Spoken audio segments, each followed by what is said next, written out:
Hi, it's Aaron from AaronOnAutos.com.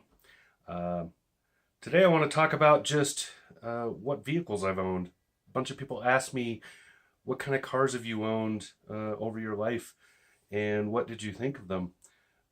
Since a lot of viewers are used car owners, used car buyers, that's probably important to them because they want to know, what's my perspective. So I'm just going to quickly go through some of those, which include the one you see on my screen. Took me a while to find that photo. uh, anyway, so here you go. We'll start out. We'll start with the first vehicle I ever bought, which was a 1984 Toyota Corolla. Bought this car when I was 16 or maybe 17. I think I was 16. Looked exactly like this one. This is a Toyota picture. This isn't my photo. I can't find anything from this car. That was a long time ago. But it was the four-door sedan as shown in this gold color with those wheels. It was a 5-speed manual. It was the LX, so it was considered the luxury edition. That meant it had air conditioning and cruise control, which were a big deal in those days.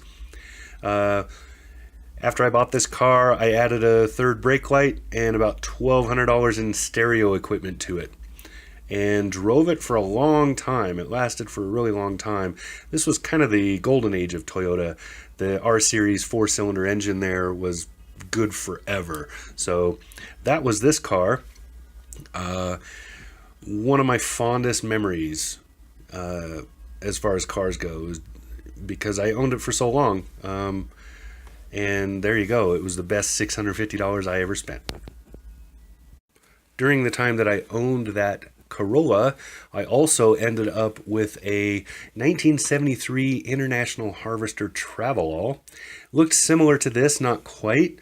Mine had a blue two-tone, and it was in much worse shape than this. No rust on it, but the tires were terrible. The bodywork had been beaten a little bit. It was not the prettiest truck ever, but holy cow, could this thing go. It had very low gearing. It was that weird automatic transmission that IH liked to use with that straight 8 engine that was under there. 393 if I remember. We had a tractor had exactly the same engine in it, so I knew exactly how to work on that part, but I had no clue with what to do with this transmission. Very, very low geared. This thing was a serious goat. Top speed was something like 72 miles an hour on the freeway. It wouldn't go any faster than that, but this would tow your house up the side of the mountain and right over down to the other side without any issues. It was a serious, serious goat. After the death of the Corolla and the ultimate sale of that International, I went without a car for a short amount of time. I bought a 1980 something, I think it was an 86 or 85 Chrysler Sebring, which was a horrible car. It never ran. I think I drove it one time for months. It was just one part after another trying to fix the thing, and then it actually got stolen, so I just was like, yay. I was actually glad about that, and I ended up buying a Ford Ranger. So it was a 1986 Ford Ranger. That was the first year they did a fuel injected engine, and it was a awesome little truck. Terribly heavy, big steel body with an engine that just wasn't quite enough oomph for that body. It was that 2.9. It really needed some more power, and it was constantly going through EFIs. I think in the 4 or 5 years of ownership for this truck, I went through probably 3 EFIs on that, swapping that out. They were just constantly burning out. I also had a lot of issues with fuel, and it spent a fair amount of time in the classic Ford position with the hood up, but I learned a lot about modern mechanics on this truck versus what I had done before, which is all carbureted and not a lot of electronics involved. This truck was my introduction to much more modern designs, and so I learned a lot from that. I also learned a lot about getting this thing out fishing. This was a mountain goat. This thing would go anywhere you wanted it to. that was my introduction to small trucks, which is why I still love them now, because they can go anywhere. So that's that one. When that Ford finally gave up the Ghost, I got it running just long enough to get it to the dealership, where traded it in for the first car I ever bought on payments. That was a 2001 Honda Civic. It was a great little car. It had a 5-speed manual. It was a old lady drove it to church every day thing. Got it for, it was only a year old when we bought it. I had, at the time, my wife was really wanting a smaller get around car. We had sold her Nissan hardbody to somebody on the street and got a fair amount of money, which we used as a down payment. Also traded in my old Ford. They gave us like $500 because I was able to pull it onto the lot. They scrapped it immediately, of course. And we drove this car. We had this car for a very long time. Put a lot of mileage on it. It moved to Wyoming with us. Very, very good little car. Rarely had any issues, and when they did, they were easy things. I used to have to pull off and clean out the MAF sensor every so often, about every couple of years. Oil changes, as long as they were regular, everything else just ran great. And it was a good little car, very reliable. We ended up selling it because we needed a bigger car. Had kids, needed a bigger car. This was not going to fit. So great little car.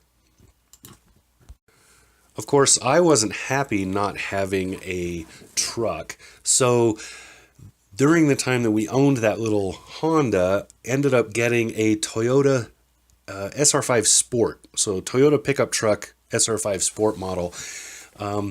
It was very much like this one, but without a sunroof. Other than that, the sunroof was an option. It didn't have that, but otherwise it was exactly the same. Really liked that truck, and I'm amazed I can't find photos of it because I took this thing everywhere. It was a 5-speed transmission, great 4-wheel drive, lightweight body. It would haul anything, go anywhere, scraped off a lot the trim and stuff on bushes, going to fishing holes and things like that in it. It was a lot of fun. I really liked this truck. The one thing that really always miffed me was I had to totally remove the skid plate off the front in order to change the oil and the filter. But other than that, I loved this thing so much that when it fully broke down, I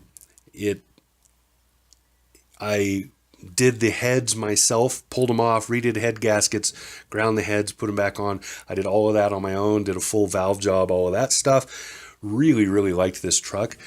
And eventually sold it to a roofer because I needed the money and I wanted, again, a better vehicle. And so this we sold for cash, and we traded in the little Honda, or we sold the little Honda for cash, and we took that money and we bought the next vehicle. Our next vehicle was firmly in the family in the family spot. We bought this Mazda 5 used from a dealership, on payments, but used from a dealership.